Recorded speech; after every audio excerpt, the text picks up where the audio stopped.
Welcome to OBDSync, I'm Jason, and in today's episode we're going through how to program a replacement heating, ventilation and air conditioning module, also known as the HVAC, in a Holden VF Commodore. So first off, we're going to click on the HVAC tile.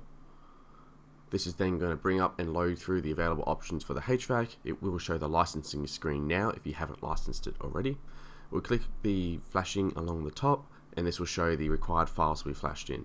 Make sure you have a battery maintainer fitted first, and then when ready, click the right button. This is then going to begin the flashing procedure and begin flashing in the required calibrations to suit this car. So since this is a calibration only write that's required, and what that means is we're not having to update the operating system, which takes quite a long time, this flash will take approximately a minute for it to complete. Whereas if we had to do an operating system, that can take several minutes, which is why it's very important to have that battery maintainer fitted.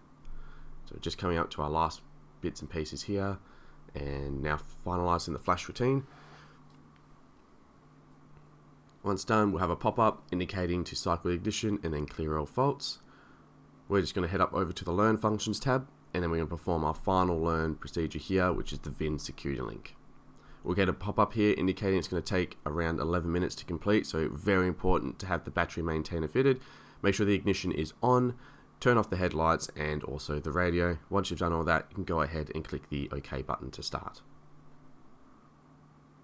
We'll see we have our 660-second timeout there. That's 11 minutes. I've fast forwarded this section here just so that we're not sitting around waiting for the whole entire 11 minutes. And I will replay it again at the 5-second mark.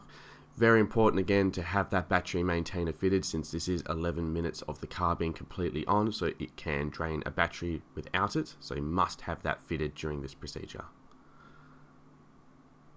So finishing up our last couple seconds, it will then start performing the security linking section, and then we'll get a pop-up indicating our last few steps that we need to do. So really important here, you must complete these, otherwise you have to repeat it again. So you need to turn the ignition off, need to open the driver's door, then close the driver's door, need to then wait about approximately 60 seconds or longer, and then turn the ignition on. You must do it in that order, otherwise you have to repeat the entire 11-minute process again. So we've gone ahead and just sped this video up a little bit, instead of waiting the full 60 seconds, which we already have. We've just sped this up, and we'll go ahead and click OK here to proceed. Once done, we'll have a pop-up to press OK, and then we're completely done. That's it for now. Thanks for watching. Make sure to like and subscribe. Otherwise, we'll see you next time.